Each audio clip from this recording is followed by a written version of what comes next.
আজ ঢালিউড সুপারস্টার শাকিব খানের জন্মদিন। তিনি 1979 সালের 28 মার্চ জন্মগ্রহণ করেন। 1999 সালে অনন্ত ভালোবাসা সিনেমার মাধ্যমে চলচ্চিত্র জগতে অভিষেক করেন।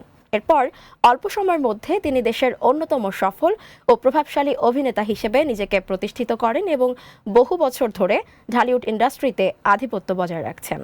তার বিশেষ এই দিনে ভক্ত, বন্ধু, সহশিল্পী ও শুভাকাঙ্ক্ষীরা সামাজিক মাধ্যমে শুভেচ্ছা ও ভালোবাসায় ভরিয়ে দিয়েছেন। তার চলচ্চিত্রে অবদানের জন্য শ্রদ্ধা জানাচ্ছেন। এই বিশেষ দিনকে ঘিরে বাড়তি চমক হিসেবে তার বহুল প্রতীক্ষিত সিনেমা রকস্টারের ফার্স্ট লুক প্রকাশের ঘোষণা এসেছে। এতে ভক্তদের মধ্যে তৈরি হয়েছে ব্যাপক উত্তেজনা।